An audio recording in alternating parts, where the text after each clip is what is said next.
Merhaba, kanalıma hoş geldiniz arkadaşlar. Bugün sizlerle aklınızdaki kişiye dair genel bir açılım yapacağım. Aklınızdaki kişi şu an ne durumda? Size karşı duygusu, düşüncesi nedir? Ve olası geleceğinizde sizi neler bekler? Bunlara bakmış olacağım. Aklınızdaki kişiyle ilgili genel açılımları her sabah saat 8'de yapmaktayım. Dilerseniz takipte kalarak izleyebilirsiniz. Kanala destek için kanala abone olup beğeni ve yorum bırakıp videoyu hype edebilirsiniz. Güzel olumlu enerjileri üzerinize çekebilmek için yorumu aldım, kabul ettim yazabilir. Olumlamalar, sayı sekansları kullanabilirsiniz. Özel bakım için ise Lenora Tarot Astro Instagram adresine mesajınızı atabilirsiniz. Evet. Üçüncü kişi problemi olan ve üçüncü kişi açılımı izlemek isteyen arkadaşlar için yine Katina destekli üçüncü kişi açılımda gelecek arkadaşlar saat 12'de. Lenora Tarot Astro olan diğer kanala da günlük burç videoları koymaktayım. Dilerseniz onları da izleyebilirsiniz. Kanallara abone olup bildirileri de açarsanız güncel videolardan haberdar olursunuz. Şimdi anlatalım bakalım. Kolektif bir açılım ve zamansız zamana uyanları alın, kabul edin. Uymayanları da evrene gönderin gitsin arkadaşlar. Kolektif bir açılım, bireysel değil. Ona göre değerlendirin. Şimdi aklınızdaki kişi ne durumda? Ruhsal olarak bir çöküş enerjisinde, kendisini kötü hissediyor. Huzura ve mutluluğa ihtiyacı var. Buna oldukça fazla özlem duyduğu bir süreçte. Diyor ki ben artık doğru kararlar verip zafer kazanmak istiyorum. Kendimi iyi hissetmiyorum. Huzura, mutluluğa ihtiyacım var. Huzura, mutluluğa özlem diyorum. Evet, bunları söyledi. Şimdi bakalım size karşı bilinçaltında ne varmış?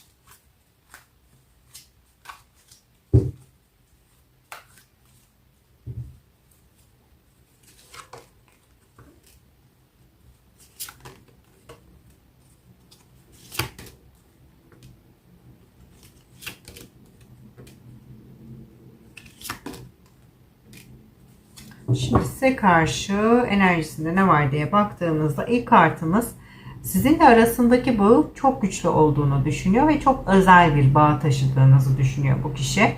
Özellikle de eğer ki şu an aranızda bir mesafe var ise fiziksel olarak uzaktasınızdır, ayrısınızdır veya duygusal olarak geri çekilmişsinizdir, soğuk enerjilerdesinizdir, bir mesafe vardır aranızda. Bunu söylüyor. Diyor ki aramızda mesafe de olsa ne olursa da olsun ben aramızdaki o özel bağı, enerjiyi hala hissediyorum. Bu kişiyi bilinmeyen durumlar korkutur bir halde. Özellikle de gelecek kaygısı yaşıyor olabilir arkadaşlar. Eğer ki bu kişiyle henüz evli değilseniz, hani ileriye doğru evlenirsek ne olur? Evliliğin sorumluluğunu taşıyabilir miyim? Taşıyamaz mıyım? Yürütebilir miyim? Yürütemez miyim? Gibi kaygılar içerisinde olabilir bu kişi. Fakat eğer ki evliyseniz ben bu evliliğin sorumluluklarını yerine getirebilir miyim? Ve ben hani bu ilişkiyi devam ettirip ömür boyu uzun bir ilişki modunda ilerleyebilir miyim?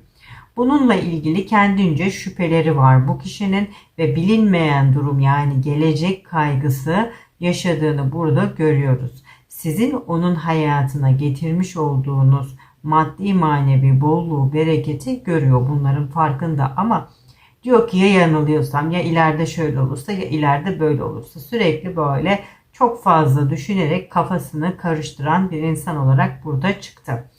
Diğer kartımızda yalnız kaldığı ve yalnız başına düşünmüş olduğu o süreç boyunca kendisini daha iyi tanıma. Yani ben ne istiyorum? Ben neyi istiyorum? Neyi istemiyorum?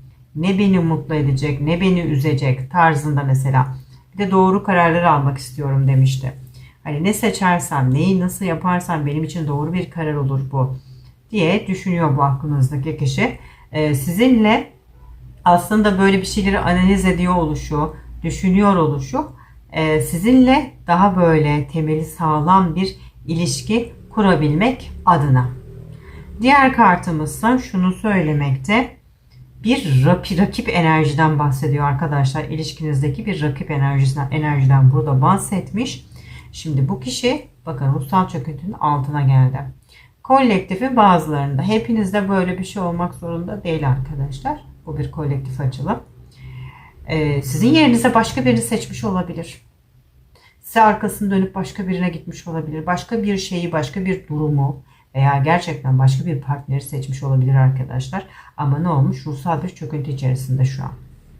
Sizin yerinize başka birini seçti. Tam olarak istediği şey bu olmasa da yapılacak en doğru şeyin bu olduğunu düşündü. Ama ne olmuş? Ruhsal bir çöküntü içerisinde. Yani bu durumdan mutlu değil. Eğer kolektifte aklımdaki kişi evet gitti başka üçüncü bir kişiyi seçti diyenleriniz varsa bu kişi bu durumdan hiç de mutlu ve huzurlu değil şu an. Kendince o an doğru kararın ve seçimin o olduğunu düşünmüş ama şu an öyle düşünmüyor. Şu an sadece mutluluğa, huzura, özlem duyduğu, hasret kaldığı bir süreçte bu kişi. Bunun yanı sıra arkadaşlar örnek verelim mesela. Partner olmaz da inatlaşmıştır mesela sizinle. Sizin yerinize arkadaş ortamını seçmiştir. Ben onlara arkamı dönemem, ben onları hayatımdan çıkartamam deyip sizi böyle dışlamış olabilir. Örnek veriyorum. Ailesi olabilir bu rakip enerji. Burada hani olay şu ki bir rakip enerjiden hani bahsediyoruz. Partner olabileceği gibi yüksek bir olasılık.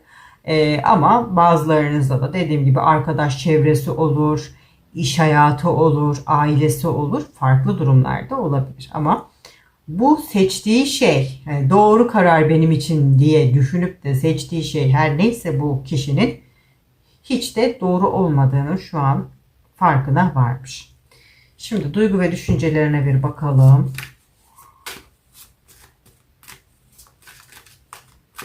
Kalbinden, zihninden neler geçiriyor bir görelim.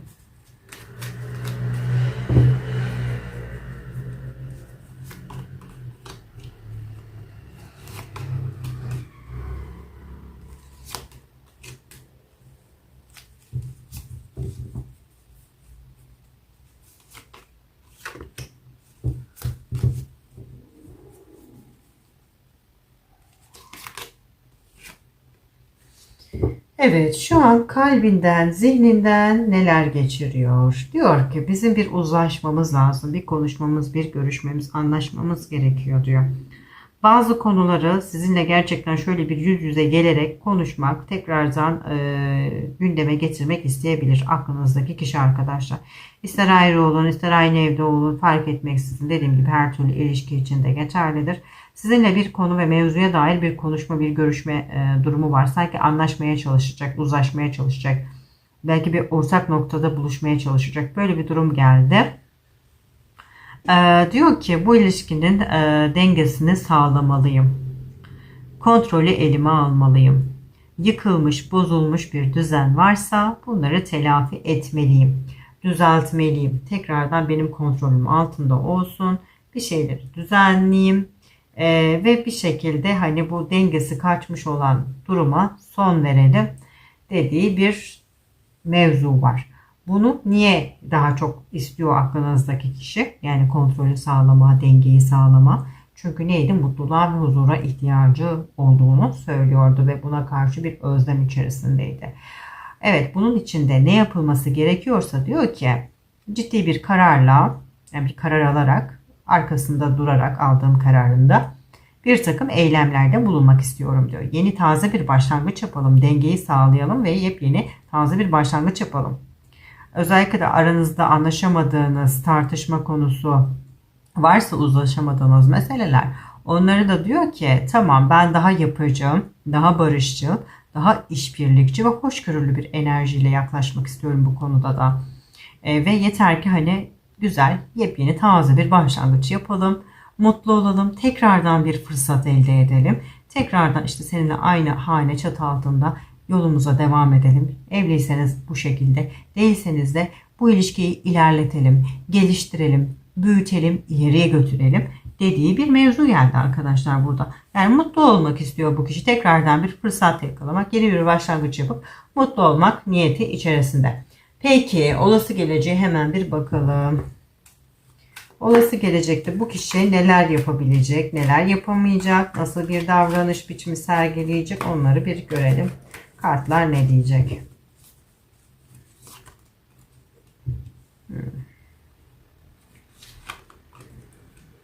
Bu kişi ağır bir depresyondan geçecek arkadaşlar, öncelikle olası gelecekte. Çok zor günler geçirecek. Çok ağır depresyon, böyle karamsarlık, keder, hüzün, bitti artık her şey, ben kaybettim. Böyle baya baya dibin dibini görmek derler ya, işte öyle bir hale geleceği gözükmekte. Baya baya üzülecek bu kişi arkadaşlar. Bir yas tutma, kederlenme, böyle konular söz konusu.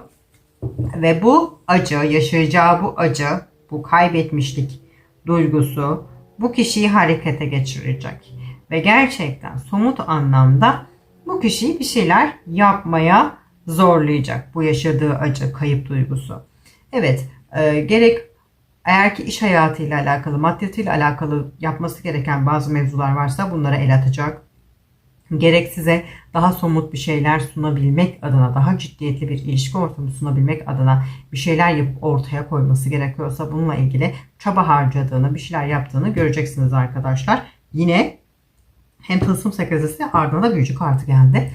Evet, bir şeyler yapma niyeti içerisine girecek arkadaşlar. Hani daha önce özellikle de hani sorumluluk alamıyorsa, yok ben yapamam edemem, benim gücüm yok, ben nasıl yapayım ki tarzında enerjilere bürünüyorsa, hayır, bu sefer daha yapıcı. Hani dağıtmış olduğu bir düzen varsa ya da yıkmış olduğu, aranızda yıkmış olduğu işte güven bağı olur, yarı yolda bırakmıştır ilişkiye, bazı yıpratıcı hamleleri olmuştur, haksızlıkları olmuştur. Biraz telafi etmek üzere uğraşlar göstereceğini görüyoruz arkadaşlar. Aranızda iletişim yoksa birli vadelerde bir iletişim de sizinle kurabilir. İletişim varsa bile aranızda en azından birli vadelerde şöyle bir sizinle ciddi ciddi konuşabilir arkadaşlar. Sizi bazı konularda ikna etmeye çalışacak olabilir bu kişi, bunu söyleyelim. Yani sizi ikna edebilmek adına böyle hani tatlı dilli bir konuşma derler ya, öyle bir yaklaşım içerisine sanki girecek. Ve bunu yaparken dediğim gibi somut bir şeyler de size yine gösterebilir. Bak bunları yaptım. Bak ben işte bu ilişki için şunu yaptım, bunu yaptım. Bak çabalıyorum, bak şunu yapıyorum tarzında bazı konuşmalarda yapacak olabilir arkadaşlar. Ama kılıç yedilisi kartının gelmesi, bu kişinin sizi niyeti geri kazanmak. Çünkü çok böyle ağır bir depresyon, bakınız burada görmüştük. Kötü oluyor yani, sizi kaybettiğini düşündüğünde ve kaybederse çok kötü bir durumdan geçiyor bu insan. Kaybetmek istemiyor. Sırf sanki kaybetmemek adına da bir şeyleri en azından o an yapamayacak olsa da yapamayacağı şeylerin vaadini verebilir size. Hani sırf sizi ilişkinin içinde tutmak, sizinle barışmak ve sizinle bir şekilde bu ilişkiyi sürdürmeye devam etmek. Çünkü size ihtiyacı olduğunu görüyoruz. Bu kişi için bir mutluluk, bir huzur kaynağı olabilirsiniz arkadaşlar. Yani siz olmayınca huzuru da mutluluğu da kaçıyor bu kişinin. Bu anlamda birazcık işte oyunmaz tavırlar görebilirsiniz. Çok da dürüst olmayabilir işte. Dediğim gibi hani biraz yalan vaatler derler ya, olabilir. Öyle yüksekten atma, yalan vaatler tarzında durumlar olabilir gibi gözüküyor. Ya da bazı şeyleri size anlatmayabilir, gizleyebilir, saklayabilir. Özellikle de şu rakip enerjinin bakın altına geldiği için onunla ilgili bazı mevzuları size doğru anlatmayabilir. Böyle birisi varsa aranızda, onu da söyleyeyim. Tam aynı sıraya geldi burada ama bakınız, tekrar bir kart daha aldım. Amacı, niyeti sizinle bu ilişkiyi canlandırmak, yeniden başlatmak ve devam ettirmek. Çünkü size ihtiyaç duyuyor arkadaşlar. Peki. Aklınızdaki kişi size ne söylemek ister? Hemen ona bir bakalım.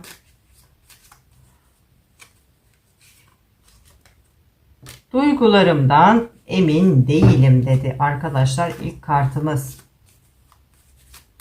Kararsız bir yapıda olduğunu görüyoruz. Peki diğer kartımız seni hep bekleyeceğim dedi. Diğer kartımız ne diyor bir bakalım. Aşk ve mantık arasında kaldım. Yani bu da şunu doğruluyor burada. Doğru kararlar verdim zannedip yanlış bir şeyi, yanlış bir durumu seçmiş. Ve bundan dolayı da mutluluğu, huzuru, her şeyi kaçmış bu insanın. Hiç de mutlu, huzurlu değil arkadaşlar. Ve olası gelecekte de anlattığımız üzere çok daha kötü günler onu bekliyor. Peki. Aklınızdaki kişiyle olan bu açılımdan sonra size vermemiz gereken mesaj ne? Bir mesaj alalım.